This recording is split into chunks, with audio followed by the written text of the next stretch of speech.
Միրզոյանին։ Պարոն Միրզոյան, դուք քիչ առաջ արձանագրեցիք, որ թեմաներ կան, որոնցով ընդդիմադիր գործընկերները լցնում են մամուլը, սակայն այսօր այդ մասին հարցեր չեն տալիս, ինչու, որովհետև եթե այստեղ հնչեն այդ հարցերը, կստանան կոնկրետ պատասխաններ, հետևաբար շատ ավելի հեշտ է այդ հարցերի շուրջ հարցազրույցներ կազմակերպել, որտեղ հարց տվող լրագրողը շատ ավելի համաձայն է ընդդիմադիր գործչի հետ, քան ինքը ընդդիմադիր գործիչը, եւ այդպիսի մի ասուլիսեր երեք մեր գործընկերներից մեկն է տվել եւ հնչեցրել է որոշ հետաքրքիր մտքեր, որոնց կարծում եմ արժե անդրադառնալ, մասնավորապես նա խոսել է թրիպի մասին, Հայաստանի Հանրապետության բաժնեմասերի մասին եւ հղում անելով մեկ այլ նախկին գործի ասել է, որ եթե հայկական կողմը պարզապես ձայն չհաներ բանակցությունների ընթացքում եւ հանգիստ նստեր, ըստ երևույթին Հայաստանի Հանրապետության բաժնեմասը շատ ավելի մեծ կլիներ, ենթադրում եմ, որ նա հիշել է իր պրակտիկայից որոշ դրվագներ, որտեղ հայկական կողմը լուր նստում էր եւ իր փոխարեն որոշում էին ամեն բան, խոսելով թրիպի հետագա գործունեության մասին եւ բաժնեմասերի հնարավոր վերանայման մասին նա նշում է, որ Հայաստանը չի կարող, ցիտում եմ, ծպտալ Ամերիկայի մոտ եւ մտահոգվում է մեր գործընկերը ասելով, որ գոնե 50-50 պետք է լիներ, քանի որ ճանապարհը անցնում է Հայաստանի Հանրապետությունով։ Իսկ համեմատելով թրիպը գույք պարտքի դիմաց գործարքի հետ, որի մասին դուք քիչ առաջ խոսեցիք, նշում է, որ այդ գործարքի արդյունքում էր, որ մենք շնչեցինք, դարձյալ ցիտում եմ, իհարկե այստեղ դժվար է հասկանալ, թե մենք ասելով գործընկերը ում նկատի ունի Հայաստանի Հանրապետությանը, հայկական կողմին, թե տենց մի խումբ մարդկանց, կարծում եմ այս մասին այլ թեմայով կարելի է քննարկում անել, եւ ուզում եմ այս համատեքստում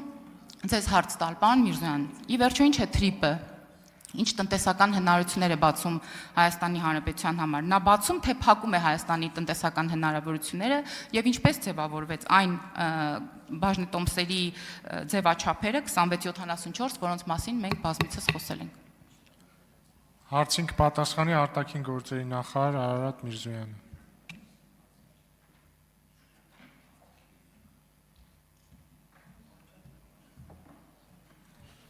Տիկին Ստեփանյան, իրականում ես մեծ մասով արդեն պատասխանել եմ ձեր հարցին, նախորդ հարցի կապակցությամբ, բայց նկատեցիք երևի,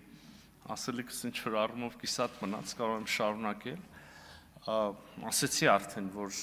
այդ համամասնությունից դժգոհում են կարծես թե մարդիկ, ում իշխանության օրոք, ում պատասխանատվության շրջանում ձեռնարկություններ, ռազմավարական բաներ, ինչ-որ ասենք ոնց որ մեր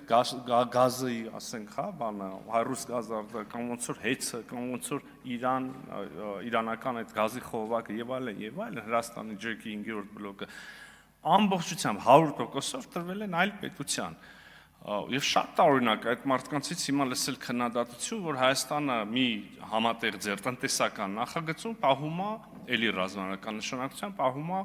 26%-ը։ Հիմա իհարկե ես կարող եմ գայթակղությունը շատ մեծ է մտածել, որ այդ քննադատությունը նրանից է, որ այս դեպքում այս համագործակցությունը մի երրորդ երկրի հետ է, այլ ոչ թե նույն երկրի, որին 100%-ով եւ իզով թոզով նախկինում տրվել են այդ բաները, այդ ձեռնարկությունները։ Բայց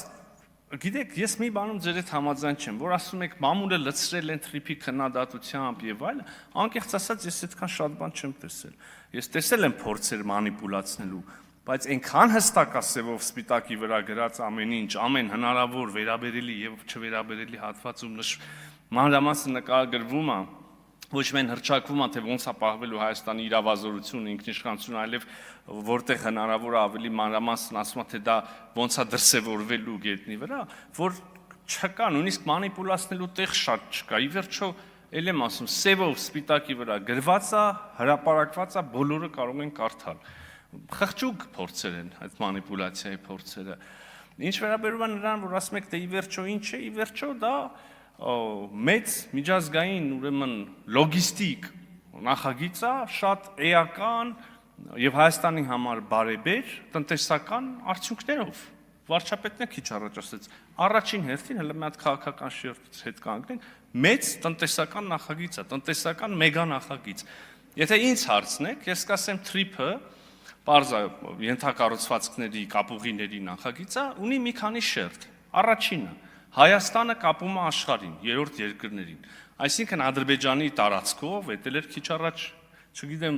ինչի եւ ոնց կասկածի տակ դրվում, բայց այո լինելու է դա։ Հայաստան-Ադրբեջանի տարածքով կապվում է երրորդ երկրներին, այսինքն կարող է արտահանի եւ ներմուծի։ Եվ իհարկե այստեղ ենթաբան կա, Հայաստանը Ադրբեջանի տարածքով կապվում է Հայաստանին եւս, ասենք օրինակ Նախիջևանի տարածքով կարող ենք Երասխից գնալ Մեղրի։ Երկրորդ շերտը աշխարհն է Հայաստանի, երրորդ երկրներն են Հայաստանի տարածքով կապվում երրորդ երկրների, ասենք օրինակ Կենտրոնական Ասիայի երկիրը Եվրոպական միության երկրի հետ Հայաստանի տարածքով։ Եվ երրորդ շերտը, այո, Ադրբեջանն է Հայաստանի տարածքով կապվում եւ երրորդ երկրների եւ Ադրբեջան-Նախիջևան կապն է հաստատվում։ Այսինքն սա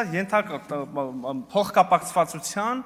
մեգա նախագիծ է մեր համար սա ունի ռազմավարական նշանակություն, մենք ակնկալում ենք մեծ տնտեսական օգուտներ։ Այդ օգուտներն էլ ավարտում եմ, այդ օգուտներն էլ նախ սահմանահատման, հա, այդ բանի սահմանված վճարների, հարկերի հավաքագրումն է, որ ուղիղ գնալու է պետբյուջե, որ էլի գրված է իրավական շրջանակներում, երկրորդ այդ ընկերության, թրիփ զարգացման ընկերության համապատասխան ուրեմն բաժնեմասի չափով ստացված եկամուտը շահույթը։